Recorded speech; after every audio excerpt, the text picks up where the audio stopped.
हम सभी जानते हैं कि राजस्थान का नाम सुनते ही दिमाग में सबसे पहले रेत के विशाल टीले आते हैं, है ना?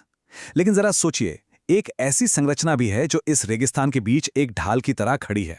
आज के इस एक्सप्लेनर में हम बात करेंगे अरावली पर्वतमाला की। ये सिर्फ पत्थरों का कोई समूह नहीं है, बल्कि एक बेहद प्राचीन, जीवंत मेरुदंड है। ये वो प्राकृतिक दीवार है जो रेगिस्तान को आगे बढ़ने से रोकती है, पूरे क्षेत्र की जलवायु को कंट्रोल करती है और सदियों से यहां पनप रही सभ्यता की असली जीवन रेखा है। तो चलिए इस शानदार पर्वतमाला के हर पहलू को करीब से समझते हैं। अब जरा इस डेटा को देखिए। अरावली का फैलाव वाकई बहुत विशाल है। इसकी कुल लंबाई 692 किलोमीटर है। लेकिन सबसे दिलचस्प बात क्या है? इस पूरी लंबाई का लगभग 80% हिस्सा, यानी करीब 550 किलोमीटर, अकेले राजस्थान के भीतर ही मौजूद है। एक तरह से देखा जाए तो ये पर्वतमाला इस राज्य के पूरे भौगोलिक ढांचे को ही डिफाइन करती है। तो आज हम किन किन चीजों को कवर करने वाले हैं? सबसे पहले इसका उद्गम और विस्तार, फिर इसके दिलचस्प ऐतिहासिक नाम, इसके 3 मुख्य हिस्से, सबसे ऊंची चोटियां, कुछ बेहद जरूरी रणनीतिक दर्रे और आखिर में इसकी अनोखी आकृतियों और पर्यावरण पर इसका प्रभाव। फटाफट आगे बढ़ते हैं। सेक्शन 1, उद्गम और विस्तार। अरब सागर की बेटी, काफी काव्यात्मक नाम है ना? आइए देखते हैं इसके पीछे की कहानी क्या है। अगर हम प्री कैम्ब्रियन युग की इन धारवाड़ क्रम की चट्टानों के सफर को ट्रेस करें तो ये शुरू होती हैं समंदर की गहराइयों से, अरब सागर के मिनिकॉय द्वीप से। दक्षिण पश्चिम से उत्तर पूर्व की ओर जाती हुई ये गुजरात के पालनपुर से होते हुए राजस्थान के खेड़ ब्रह्मा में एंट्री लेती हैं। वहां से खेतड़ी, झुंझुनू से गुजरते हुए इनका सफर दिल्ली की रायसीना हिल्स पर जाकर खत्म होता है। जी हां, बिल्कुल वहीं जहां आज भारत का राष्ट्रपति भवन शान से खड़ा है।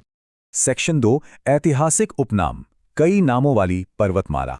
तानपुरे के आकार वाली इस पर्वतमाला को लोगों ने कई रचनात्मक नाम दिए हैं। इतिहासकार अबुल फजल ने इसे एक ऊंट की गर्दन कहा था। सोचिए कितना सटीक विजुअल है।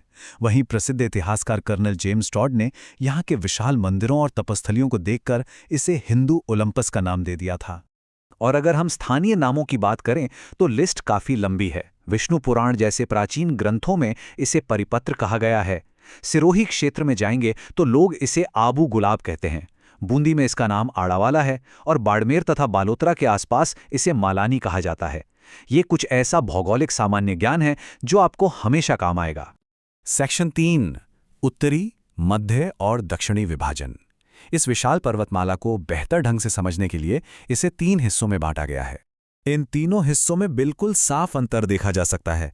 इसका दक्षिणी हिस्सा जो देवगढ़ से सिरोही तक फैला है वो सबसे ऊंचा और चौड़ा है, जिसकी औसत ऊंचाई करीब 1000 मीटर है। जैसे जैसे आप मध्य भाग की तरफ आएंगे ऊंचाई 700 मीटर के आसपास रह जाती है। और जो उत्तरी हिस्सा है जो खेतड़ी से सांभर तक जाता है वो काफी बिखरा हुआ है और उसकी औसत ऊंचाई सिर्फ 450 मीटर रह जाती है। सेक्शन 4, प्रमुख चोटियां। चलिए अब सीधे आसमान की तरफ चलते हैं और अरावली की सबसे ऊंची जगहों को देखते हैं। 1727। यहाँ एक बड़ा ही दिलचस्प फैक्ट है जो कई लोगों को कंफ्यूज करता है। अक्सर आप पढ़ेंगे कि अरावली की सबसे ऊंची चोटी गुरु शिखर 1722 मीटर ऊंची है, लेकिन उस चोटी के बिल्कुल ऊपर गुरु दत्तात्रेय लीशी का एक 5 मीटर ऊंचा मंदिर मौजूद है।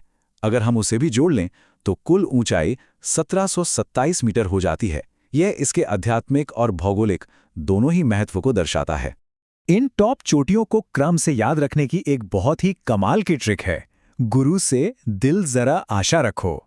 गुरु से गुरु शिखर, से शेर जिसकी ऊंचाई 1597 मीटर है, दिल से दिलवाड़ा, जरा से जरगा और आशा से अचलगढ़। इस छोटे से वाक्य से ये सारे नाम और उनका क्रम हमेशा के लिए दिमाग में छप जाते हैं। सेक्शन 5, रणनीतिक दर्रे या नाल। चोटियों से उतरकर अब जरा उन संकरे रास्तों की बात करते हैं जिन्होंने इतिहास की दिशा ही बदल दी। तो ये दर्रा या नाल आखिर होता क्या है? आसान भाषा में समझें तो 2 पहाड़ों के बीच का एक तंग और नीचा रास्ता। इतिहास में ये कोई आम रास्ते नहीं थे। मेवाड़ के शासकों के लिए ये लाइफ सेवर की तरह थे, जिनका इस्तेमाल उन्होंने यात्रा और व्यापार के अलावा अपनी सेनाओं को सुरक्षित मूव करने और दुश्मनों पर अचूक छापामार युद्ध के लिए किया था। ये दर्रे पूरे अरावली में फैले हुए हैं और क्षेत्रों को आपस में जोड़ते हैं। पाली में खतरनाक देसूरी नाल और सोमेश्वर है। राजसंबंध का गोरम घाट तो काफी मशहूर है ही।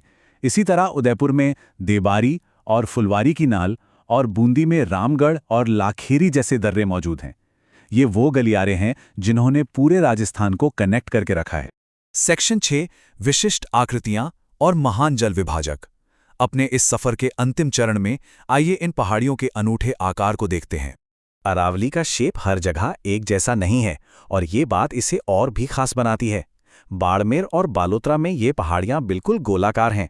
बारां के शाहबाद में ये घोड़े की नाल यानी हॉर्स शू जैसी दिखती हैं और उदयपुर में वहां ये बिल्कुल एक तश्तरी या सौसर जैसी शेप ले लेती हैं, जिसे स्थानीय भाषा में गिरवा कहा जाता है। लेकिन इन सब में अरावली की सबसे बड़ी और अहम भूमिका क्या है? वो है एक महान जल विभाजक के रूप में काम करना। 50 सेंटीमीटर बारिश वाली लाइन के पैरेलल चलने वाली ये पर्वतमाला एक विशाल दीवार की तरह काम करती है। इसका सीधा असर ये होता है कि इसके पश्चिम की ओर बहने वाली नदियां अरब सागर में जाकर गिरती हैं और पूर्व की ओर बहने वाली नदियां सीधे बंगाल की खाड़ी का रुख करती हैं। सोचिए, एक पर्वतमाला पूरा का पूरा नदी तंत्र 2 हिस्सों में बांट देती है। तो जाते जाते जरा इस सवाल पर गौर कीजिए। राजस्थान की वास्तविक जीवन रेखा के रूप में अगर अरावली पर्वतमाला कभी समुद्र से बाहर ही नहीं आई होती तो इस पूरे इलाके की जलवायु, यहाँ की नदियां और यहाँ का इतिहास क्या होता?